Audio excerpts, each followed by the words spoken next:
kwanza reka sindamushikane kuri batatu. Arawukani barabapagani niko vyitwa, sivyo? Barabapagani niko vyitwa.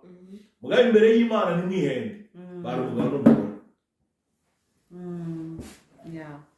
Kubera umuryango rero bahezagiye. Kuko abantu benshi barakunda kwitiranya ibintu. Eglise naho tubita mu eglise zo basezeranye. Eglise irahezagira. Yego.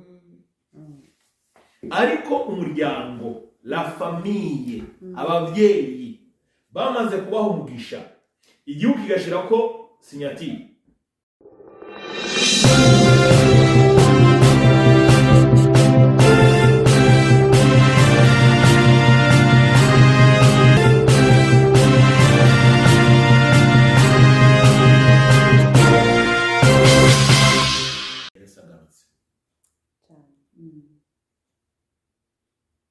No gukingira umuryango wanje gushika Yesu agarutse. Kwero mpamvu rero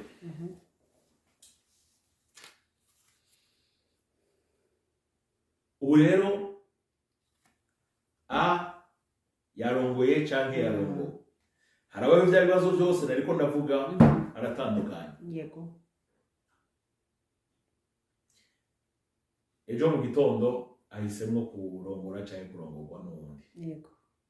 Yatandukanye ari umukristo kandi n'uwo arashaka kurongora cyangwa kurongorwa umukristo. Yego. Agacabaho be de l'autre côté. Yararongoye agira état civil, agira mariage yo mu muryango. Turi kumwe? Yego. Bukerawukana. Arasubira arondera uwundi agira mariage. Kwanza reka sindamushikane kuri batatu. Arawukani barabapagani niko vyitwa, sivyo? Barabapagani niko vyitwa. Mugabe imbere y'Imana ni mwihende. Baruvuga n'umugore. Yeah. Kubera umuryango rero bahezagiye. Kuko abantu benshi barakunda kwitiranya ibintu. Eglise naho tubita mu eglise zo basezeranye. Eglise irahezagira. Yego.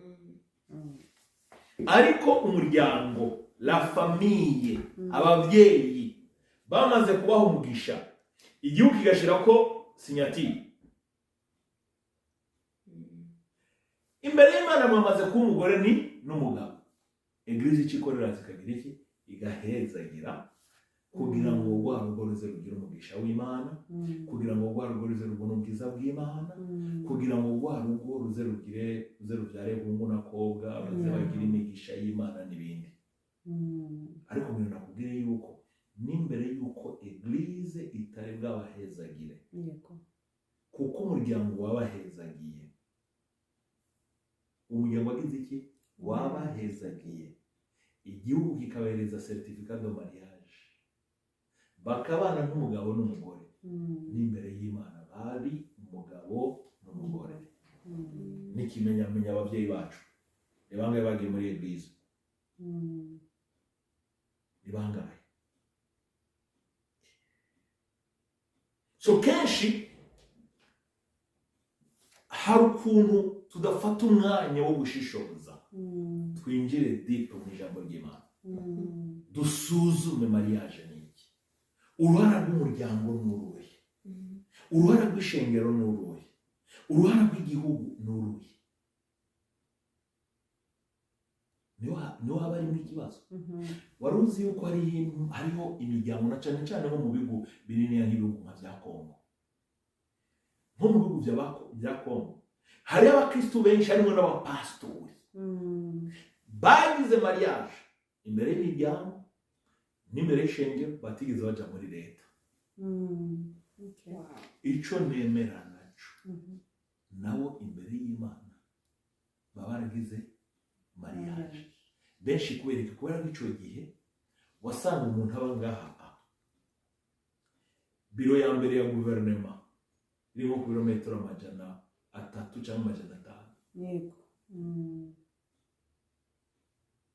Ndafise nawe ndashobora guha akarorero nk'umurenge niho nagiye kumva abantu benshi babivuga cyane twigana n'abantu b'abagenzi bavuga ati benshi ababyeyi babo baragize amakwe imbere y'ishengero n'imbere y'imiryango ariko atari eta civile bigeze bagira umunsi babwiye ati twereke certifica aya kandi si murenge gusa nabaye akarori n'iwacu mu Burundi kera niko byari biri na cyane cyane ruguru abantu benshi ndibuka umuhisi perezida Nkurunziza yigeze sinzi ko ryari itegeko canke mugabo ngo ryari itegeko yuko abatari bwaregirariza ama mariage bose babahaye delesi ndabyibuka neza kugira ngo bose bagende muri leta kugira baregirarize ama mariage kuko certificat de mariage muri Bibiliya iravugwa mugabo urumva yuko hari uburyo bwinshi abantu bagiye bagira iki bagiye bubaka so nawe cavuga ngo nivyo mariage ngo bisi byo mariage kugira ngo umuntu atahure ingene muri eglise dufise igikorwa gikomeye cyo kwinjira deep mu ijambo ry'Imana kugira ngo bidufashe kugira ngo natwe dufashe abana bacu ubu rero naguhaye akarorero bari baragize mariage imbere ya baragize ta civile baragiye nanuze n'imbere y'imiryango washaka baragiye no muri Ecclesia Katolika ko ndazi ko benshi batembera ku Ecclesia Katolika n'abakristo mugabo hari une grande partie y'ubuzima bwanjye ariko nabyumva a 100% mugabo uyu munsi maze gukura mu ijambo ndashobora kwemera ko ari abagatolika bakijijwe ndabizi ko inyigisho za Ecclesia Katolika narayivukiyemo ndayikuriramo ntizitworohereza kugira ngo dukizwe urabyumva ntizitorohereza kugira ngo dukizwe hagacaza na kakaro ko kubanza guca kuri Mariya kugira ngo ajye gutuvugira ibintu byinshi cyane bigaca bituma bigoye mugaco nemera nkoresheje gushishoza no gusuzuma ijambo ndemera ko ari abantu bashobora kuba ari muri Ecclesia Katolika ariko bamenetse mu mitima bakamenekera Kristo bakamwizera nk'umwami n'ubugingo nk'umwami n'umucunguzi mu bugingo bwabo ariko bari muri izo ntambara zo kuzunguruka kuri Mariya ngo bararushe kandi hari inzira yo hafi so kubera iyo mpamvu icyo gituma nimba yaragiye muri Ecclesia Katolika agaca muri muzeya muri eta civile imiryango y'abahezagiye imbere y'Imana abantu barubatse nk'abana b'Imana so n'ubwo nacagiye gira divorce yagize cyo kimwe muri mu ishengero ryo muri transformation yo igira cyane uri muri Pentecote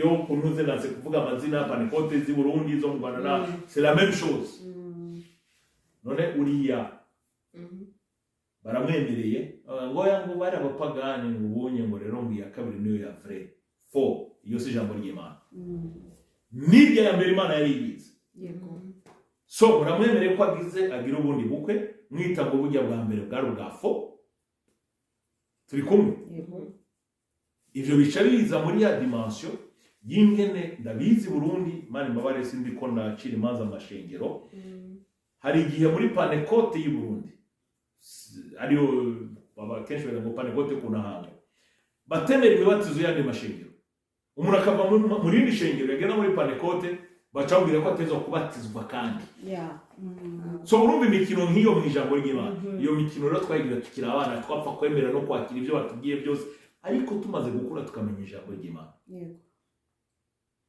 ubu twagirirwa n'ubuntu bwo kugerageza kuryiga cyane kugira ngo tugerageze gutahura cyane turongowe na Mpwemu Wera ko si ukwiga gusa mu buryo bw'umubiri turongowe na Mpwemu Wera niho utangura kuraba ijambo ry'Imana muri rusange ugatangura gusuzuma ibi na biriya ibiba mu buzima bw'umurimo w'Imana n'ishingiro ry'Imana uriya yaragize mariage ariko kuko idini ryavuze ngo ujya mariage ngo y'abapagani baca bamwemerera yuko agira iyindi rero ngo ni y'abakristo ariko kuri jewe iburiya iba n'abahanye bari mu ishengero rikijijwe nta gutandukane bwari c'est la même chose nico kimwe so ikibazo naho kica kigaruka kuri iyi point ivuga ngo nimba muri eglise la transformation umukobwa cyangwa umuhungu bagize mariage bari baragize mariage haramo baragira hano birananirana baratandukana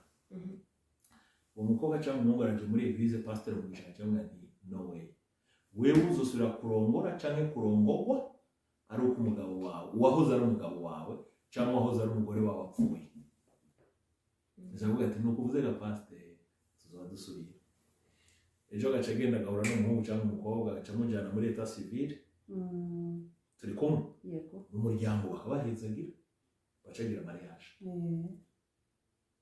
Ndabafinze les mêmes personnes numva ko bari muri transformation, baragenda muri Eglise Restoration, baragenda muri Eglise Salvation, baragenda muri Eglise the Grace, bakabakira. Ejo mugahura wagiye kwigishayo bari muri korali. Ejo iyo bafise amafaranga ho, ejo murahura ariwe arongoye komite nkuru y'iryo shengero kubera kashi. Idini uko niko abantu benshi bariko bica ishengero ry'Imana n'abana b'Imana. Uravyumva? Les mêmes personnes. Ejo mugahura muri nishengero ari abatama b'ishengero. So Eglise yakagombye gukora iki? Muri situation yose ikintu cya mbere Eglise igomba gushira imbere ni igiki twakora kugira dufashe abana bacu. Nta mupastori n'umwe, nta muvyeyi n'umwe yoshigikira abana ngo munyaruka ngo nuko yabwiye ngo ari ngo ca witahira mu oya, nta muvyeyi n'umwe yoshigikira divorce n'aba. Kandi nta n'umupastori n'umwe. Ariko hari ibintu bifadika byabaye umwana akakubwira ati jewe pastori, jewe papa, jewe mama ndabona yuko sinshobora gusubirayo, ninasubirayo nzopfirayo mu buryo bufadika. Ubwira umwana uti mwana nimubwire icyo nkemwera kubwira, hanyuma niwe agihita mugiye n'umubyeyi zo gushirikira, zo gusengera, zo kuba hafi. Hanyuma umaze kubikora hakiyaza bimwe byari ko turavuga bya mariage. Ejo mu gitondo rero araje byashitse ati jewe narose ubundi ngomba kugira ubukwe. Mugisha n'igiki nokora. Icyo nokora ca mbere novuga ni mwana wanje, ariko mvuga wo mu mubiri cyangwa muri mwe. Ivya mbere urazi uko byagenze. Icyo no guhanura kibere Imana usenge, usubire usenge kugira ngo usabe Imana guidance, kurongorwa n'Imana, kugira ngo ntuhungire imvura mu muvo. Turi kumwe? Kuko urashobora kuvuga ngo uyu wamuhunze kubera ibi n'ibi, wasanga uyu nawe ugasanga ni finale asumba wa wundi fuasa. Kandi iyo mitego yandira imbere y'abantu b'Imana umwanya wose.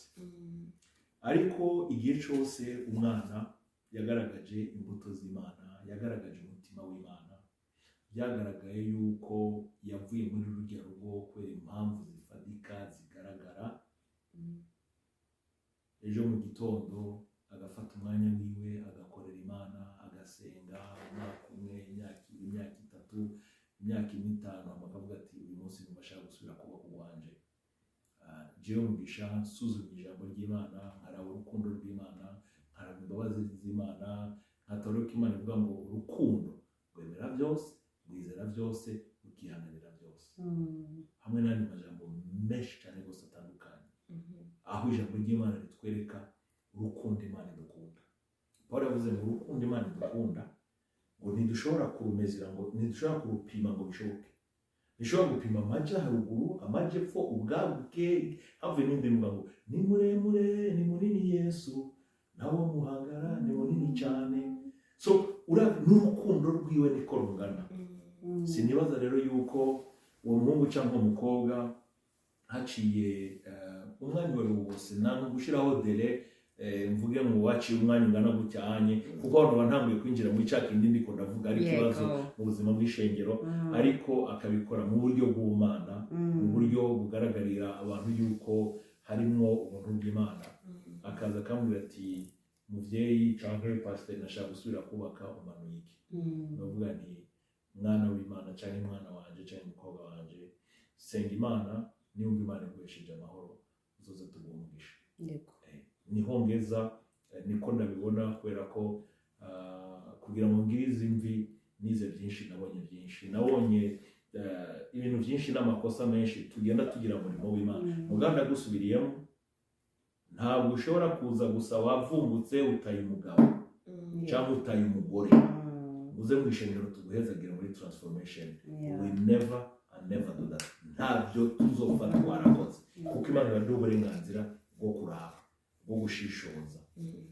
So iyo tubona yuko wavuye mu rugo mu buryo bugaragara mu buryo bwumvikana nk'ishengero turasenga tukaganira tukabiraba ibyo byose tukaraba n'uwo mushaka kubakana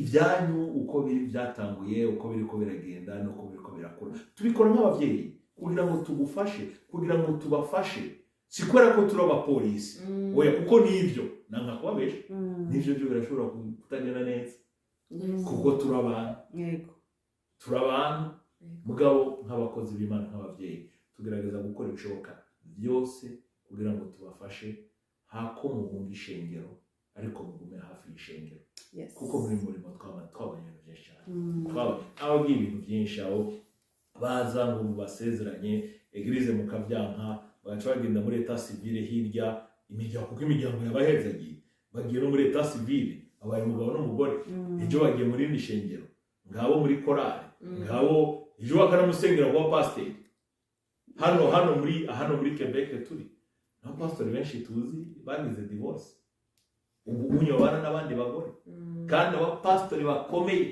bafite amashengero akomeye muri Amerika nuko ku isi nuko mugabo ntibisobanura ngo kuko ari uko biri yuko tuzoca dushigikira yuko byose wese mu gitondo warataye umugabo cyangwa umugore atampamvu ifadika ntabwiye ko mu ijambo ry'Imana nta nabo biri tubwira niko zuba nta nahamwe kuva mu itamo ngo niko zuba kwa genda umugabo agukubite umugabo akwice bupfuni na buhoro ntibikunda ko nta namwe tubona Aburahamu yabikoreye Sara cyangwa yabikora n'abandi birashoboka ko mureba ko babikora mu ibanga hari byinshi tutazi muri Bibiliya ariko biritwereka ibyiza muri iyo miryango yuko muri iyo miryango hari ubwiza bw'Imana so rero majambo makeya aha murabona ko ndiko ngerageza kwisobanura cyane kugira ngo ejo mu gitondo ngo pastor yavuze gutya oya aho je ni ongeza kandi nizera yuko Imana ihamanya n'umutima wanje cyangwa impwemu yarahamanya yemeranya n'umutima wanje na cyane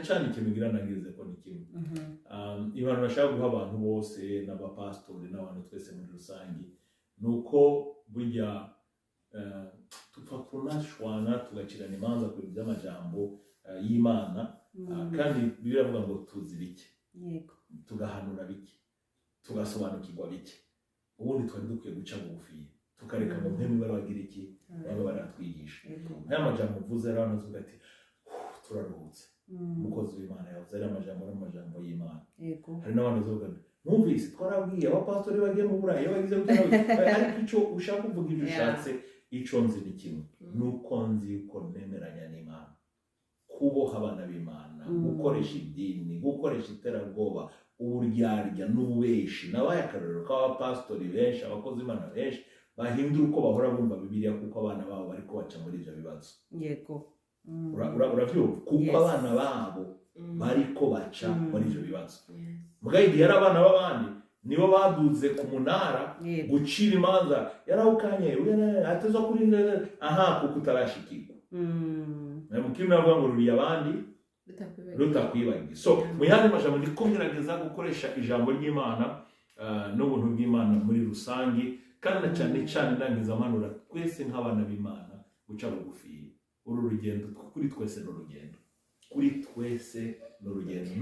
rugoye ni kenshi uravuga mu bugorotsa ngo ibiheta birindwi Imana ikamubyura ibiheta birindwi Imana God is in the business yo kurestora imitima yacu Imana ni mu gikorwa cyo kutwubaka cyo kuturestora cyo kuduhindura cyo kudukomeza yicaye ku ntebe y'imbabazi nta kindi yifuza atari kutugira neza kandi washa gukaraba n'ibyo bidutandukanya ntarabo bihuriye n'agakiza kacu nari byose bya mariage twariko turavuga bifise ikimaze muri ibi canke biriya ariko nta bihuriye n'agakiza nta muntu n'umwe nta n'umupastor n'umwe ku isi yoza kumbwira ngo umuntu azobura ijuru ngo kubera ko yagize yatandukanye n'umugore cyangwa umugabo agasubira kugira iki kugira indi mariage nta n'umwe nta n'icanditso na kimwe gihari boza bakanyemeza akambwira ati iri jambo rivuga yuko ni watandukana n'umugabo cyangwa umugore ugasubira kugira iyindi mariage ntuzobona ijuru nta mupastor n'umwe ashobora kuronka verse kuko iravuga ngo twakijijwe aho ni mu Efeso uburyo bwo kwizera ngo nuko kwizera ni ingabire iva ku Mana ngo kugira aho yugira iki ngo yuwirarire kandi biravuga ngo bamwizeye bose yabahaye ububasha bwo gucika abana b'Imana kugira ngo ntibaze banangare ngo ariko ngo kubwo urukundo Imana yakunze abari mu isi yatanze umwana w'ikinege kugira ngo abamwizeye bahabwe ubugingo budashira. Apana baze bahabwe ujya munsi twamwizeye twahawe ubugingo butazoshira turabufise. So ubugingo butazoshira n'agakiza kacu nta namwe gahuriye na mariage, nta namwe gahuriye n'ikigira cyo, nta namwe gahuriye n'amasengesho, nta namwe gahuriye na louange na adoration. Ibyo byose kanafite nibikorwa bijana n'agakiza kacu. Ariko siko gakiza kacu byose bifise ikimazi, bifise ubushobozi bwabyo, bifise imigisha biduhesha kwifata nabi mu murimo w'Imana, bifise ingaruka yabyo. Kwivumbura ugatuma umugabo cyangwa umugore ngo ngiye kubakana n'uwundi cyane, bifise ingaruka yabyo itari byiza. Bwa navuze yuko hari ibikoreka bigakoreka mu buryo buri clean aho bose dushingira verity uyu mwana araruhutse. Ni benshi twagituza ati umwana araruhutse, baza umwana kubitwa nk'inkoko, agakubitwa nk'imbwa, agakubitwa yarazi yuko agiye kuba ko beba kandi twirabajara abantu b'Imana benshi muze muri ariko ravuga cyangwa abapastori ngo mariage ngo ni nk'ijuru rito. Ijuru rito barakubita abantu, ijuru rito barakubita abantu. Hari abagore bakubitwa nk'impene, bagakubitwa nk'intama, bagakubitwa nk'imbwa. Hari pastor cyavuga ngo shingiriya mu niko zubakwa. Hari n'ababyeyi babivuga, hari n'ababyeyi babivuga. Ukabona umugore aje ikinye kiratukuye nta mupastora n'umwe afise mwemu wera muri iyi myaka turimo. Yaho umuntu ashobora kwicara agasuzuma ijambo ry'Imana, nta mupastora ashobora gushigikira amafuti. Wewe ngo nuko zuba ku mwana w'abandi yarakubitwa nk'inka, yarakubitwa nk'imbwa cyangwa impene. Oya, iyo niyo wari ijambo ry'Imana. Rero mugabo nk'uko wavuze ati turangize tugira abagabo n'abagore aho bari hose twifuza kugira rya joro ritoya naho bitoroshe, bisaba kwihanganirana kandi duhanura ko atamugore cyangwa umukobwa cyangwa umugabo yo kwihutira kuva mu rugo guta urugo, kubera ko kwihangana burya ni ikintu gikomeye. Ijambo ry'Imana tubwira ngo urukundo rwihanganira byose, rukemera byose, rukizera byose. Rero icyo nubasaba nuko mu kwihanganirana mukirinda ikintu icyo ari cyo cyose cyotuma mutandukana. Mugabo byashitse naho icyo nababwira ni muti byizigiro, haracari ibyizigiro. Imana ifite imigambi myiza ku bugingo bwanyu, Imana ifite programme nziza ku bugingo bwanyu bwo guhindura amateka, kandi Imana yifuza ko tugira amahoro, tukagira umunezero, tukagira urukundo hagati yacu n'ibyo hagati y'umugabo n'umugore. Hari ibintu byinshi mutazokumvikana, muzocana mwaje hari ibintu byinshi biza hamwe muhangayika mukavuga muti ibi bintu twabigiyemo bigenda birashika. Ariko bavandimwe muze mwihangane, muvuge muti reka dusubire dusenge, reka dusubire tuganire, mwamize ko muri ko murondera rya joro ritoya ariko batagiyemo amakofi n'imigere. Rero n'ivyo rero amajambo makeya ndohanura abakiri bato nabo, nimba Imana itaraguha igufa ryawe bandanya wihangane, bandanya usenge. Uyu mwaka ni wawe, uyu mwaka wewe, uyu mwaka turaguhezagira, uyu mwaka turagusengera, twebwe abandi bazoguhezagira, muri bishengero bazoguhezagira. Ariko na cyane cyane ndagize mbwira umukristo wese n'abakozi b'Imana yuko twokwiga guca bugufiya na cyane cyane ibintu maze imyaka ndiko ndiga Imana iranyigisha nuko nk'abana b'Imana dukwiye kwiga guca bugufi imbere y'Imana, tukareka Imana ibe yonyine hamwe icubahiro muri byose. Kuko naho twebwe turabana twambaye umubiri, turi mu isi. Uyu munsi urashobora kuraba uwundi ukamusuzugura, umunsi urashobora kuraba uri kwaca mu kibazo ukabona umengo hari ukuntu wewe ibintu atari seriye cyangwa atari serious n'ibintu by'Imana, ariko ejo mu gitondo bikamushikira. Urashobora kuraba umuryango w'uwundi, ukaraba umukobwa w'umwana w'uwundi ukamutwenga kubera ibyo ariko aracamo. Ejo urashobora kumucira inkoni ndende kuko uri pasiteri, ejo bwace bikaba ku mwana wawe. So nimuze twige guca bugufiya, twige gushirikira abana bacu, gufasha abana bacu, kubagwanira kugira ngo muri iyi si tuhaba amahoro kugira ngo no mu yindi si tuze tubibona amahoro. Imana ibahe. Yes. Asante sana Pastor kuri uyu mwanya, ikiganiro cari kiryoshe, hari n'ibindi bibazo tugiye tucagagura, ariko nanone tuzogaruka kandi tubaze ibindi byagutse kuko ni amatopiki